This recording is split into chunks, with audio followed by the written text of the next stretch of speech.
glam rock, nice. Come on, rock! I shouted.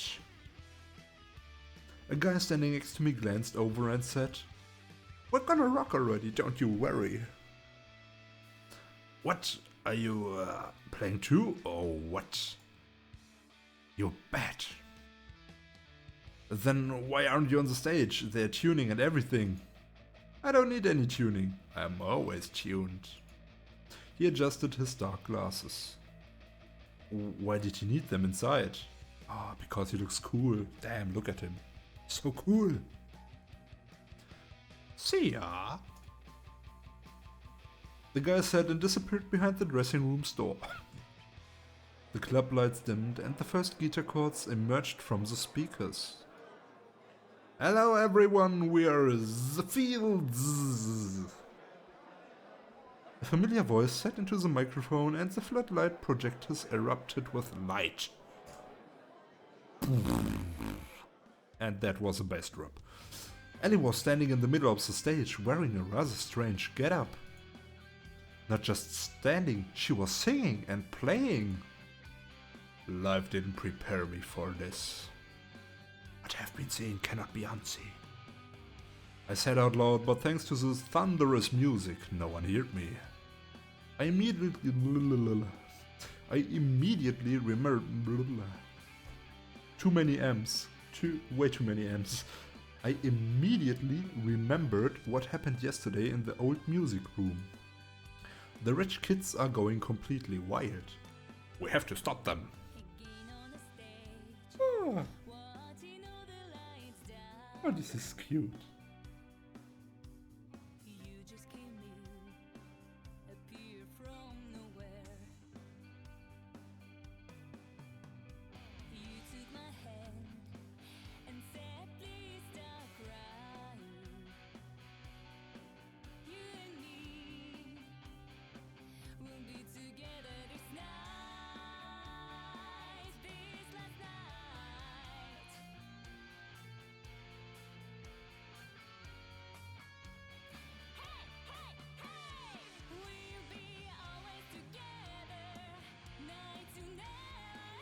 This really sounds good.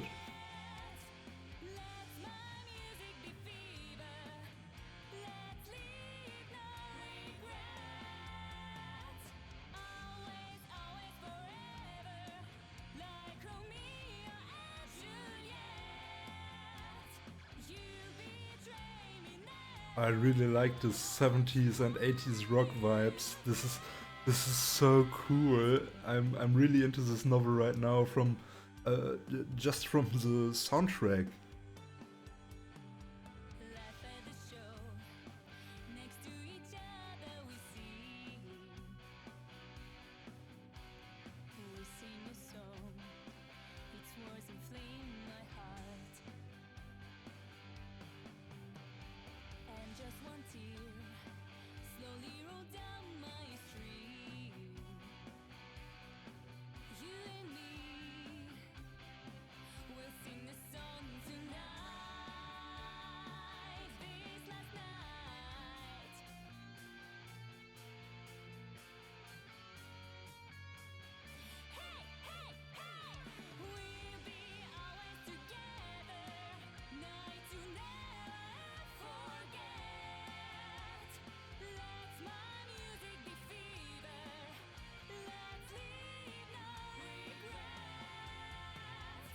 I think I would rock to this.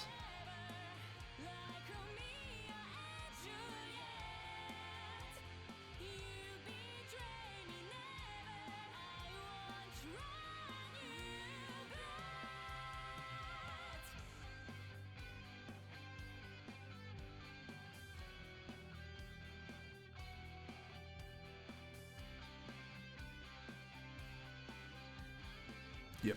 The song is really cool. I think I will purchase the OST when it's out. Okay, so let's continue with the novel anyway. I could understand strumming chords in your free time, but something like this? I listened more carefully, but they were playing quite well and have been placed at the headliner for a reason, it seemed. The audience was clearly enjoying the music as well. Yeah, me too, like I already said. Hey, hey, hey! The first song ended and Ellie shouted, "Thank you!" into the microphone, and then her eyes scanned the room, lingering on me for a second. Did she spot me?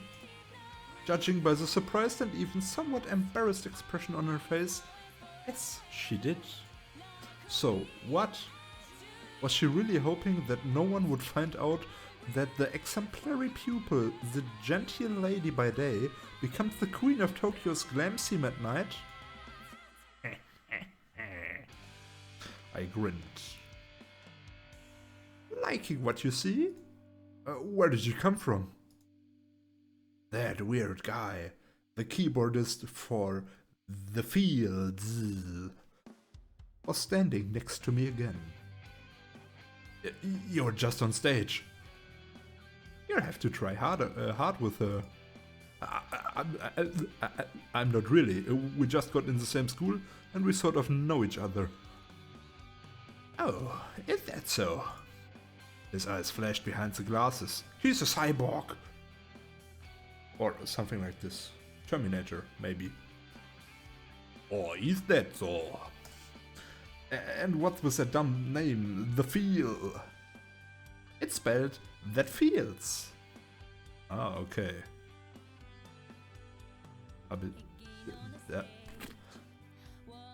That Feels. I should write this down. Like the name out of an anime robot. You know the one. I gave him a skeptical look. It's to attract the audience. Judging by the packed room, they were having no problems with getting an audience. At this level at least. The people began growing restless in anticipation of the next song, and a moment later my conversation partner once again appeared on the stage behind his instrument.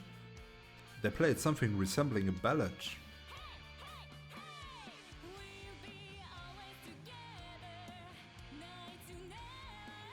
Yeah, I really like the soundtrack.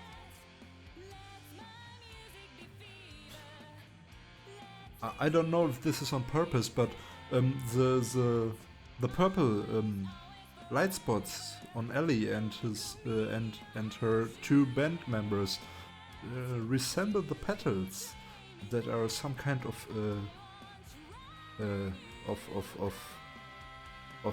feature in this novel. So Ellie was casting furious glances my way the entire time. Well, of course, I must have come here specifically to disrupt her performance. In any case, she had a pleasant voice and was playing well. You could say she had talent, but nevertheless, achieving something like that while having the responsibilities and duties of the offspring of a respected family heaped upon you. Time isn't made of rubber. I had no duties and no responsibilities and still only learned to play 2 or 3 songs with notes in front of me. I suddenly felt respect towards her, and in order to avoid embarrassing her any longer, I moved away from the stage. And the keyboardist just disappeared again. I leaned against the wall so that Ellie couldn't see me. She's not playing as well when you're not here. Her anger gets strange. Oh, goddamn you! Are you playing now? Like, right at this moment? Right at this moment, it's a solo. That guy was starting to get on my nerves, so I returned to the stage. Noticing me, Ellie missed the chord and a metallic clang came out of the speakers, filling the room. Would I be lynched by her fans or servants now? I wondered. But the girl quickly got a grip on herself and continued playing as if nothing happened. But once the song ended and before the next one began, Ellie subtly waved a finger at me from the stage. Now that was simply just absurd. What did I do? Did she have some kind of fixation? I was demonstratively not looking at her, studying the other members of That Fields instead. The bassist looked normal. Too much so, even considering the style I'd have expected a more outrageous outfit. Although he was playing much better than me, I don't know how much time I'd need to play his parts this well. The drummer was barely visible behind his equipment and, unfortunately, I already knew the keyboardist. It turned out to be the last song. Oh no, so Ellie's coming right on me. For me. The audience demanded an encore, but the group quickly disappeared offstage. Perhaps they simply didn't have enough material? And what was I going to do next? On one hand, I wanted to talk to Ellie and to tell her that I liked her music. On the other, wouldn't it sound like a stock compliment? On top of that, she clearly wasn't happy to have seen me at her concert. While I was pondering, the public was already starting to dissolve and that Fields never appeared from the dressing room. It's a case for the X-Files. They must have left through the back exit, most likely. Oh well, I didn't have much to say to her anyway. Although I was grateful to Ellie, her music allowed me to distract myself from my problems, if only for a short while. The club practically emptied and I was left standing in the middle of the dancing floor in some kind of stupor, immersed in my own thoughts. Usually I would leave before the end of a concert, in high spirits, not waiting for the bitter aftertaste of the ended merriment. Oh, that's kind of sad. I like it when the concert ends and you go for a meet and greet with the band, if you have the chance, or just stalking them and waiting for them at the tour bus. Yeah, it's pretty nice.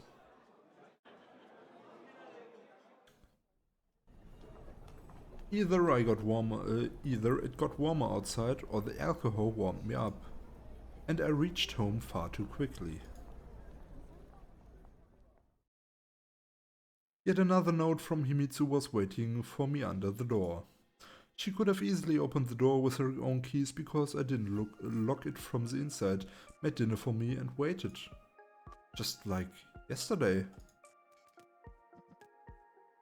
However, the note made it clear that I shouldn't be counting on anything of the sort. What did she think? I was simply having fun here? The note, the mysteries, the man following me. Just because I couldn't tell her everything didn't mean I didn't want to.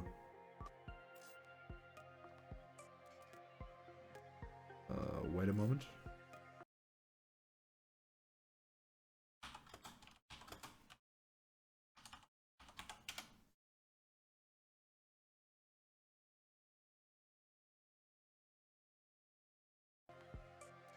No, just because I couldn't tell her everything didn't mean I didn't want to. Well, yeah, I've been to a concert. What's wrong with that? People need to get some cultural recreation once in a while. Himitsu did nothing wrong, of course. I was just tired of her constant misplaced worry. Recently, being with her was making me feel like I was trapped inside a cage. Children grow up and become independent, and Himitsu was the one who replaced my deceased parents, though in the end, hardly anything changed in my life.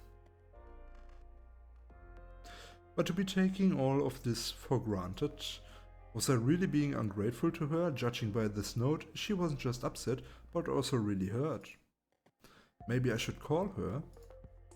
No details necessary, I would just say I'm alright. Sure, and give her a reason to continue behaving like that, but now with my silent consent. Oh, another option.